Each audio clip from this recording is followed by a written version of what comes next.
Nikita Mirzani tampaknya akan terus meladeni Dito Mahendra setelah rumahnya dikepung polisi. Ia mengancam bakal melakukan balas dendam yang lebih kejam terhadap kekasih Nindi Ayunda tersebut. Nikita Mirzani akan balas dendam untuk meladeni Dito Mahendra yang berusaha menjebloskannya ke penjara. Ia mengaku akan lebih kejam dalam membalas Dito Mahendra, orang yang sudah melaporkannya ke kantor polisi. Nikita Mirzani dilaporkan Dito Mahendra atas dugaan fitnah dan penistaan. Akibat kejadian itu, perempuan yang akrab disapa Nyai itu akan menuntut balas dendam ke pacar Nindi Ayunda tersebut.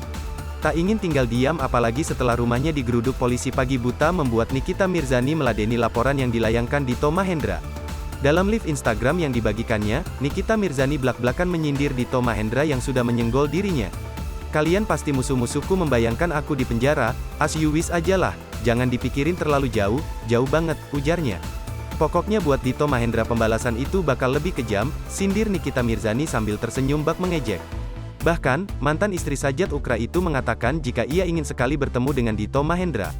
"Gua mau ketemu Dito, wah pengen banget, sampaikan salam sama Dito Mahendra pacarnya Nindi Ayunda ya," ujar Nikita Mirzani dikutip dari unggahan @insta_julid, Kamis, tanggal 16 Juni tahun 2022.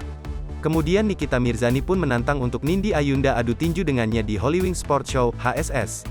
"Kalau gak Nindi Ayunda mau boxing di HSS 3, tantangan terbuka untuk Nindi Ayunda, ayo kita boxing di HSS 3 karena ada tempatnya," tantang Nikita Mirzani. Ia pun menawarkan untuk kekasih Dito Mahendra itu jika tidak memiliki sponsor untuk menghubunginya.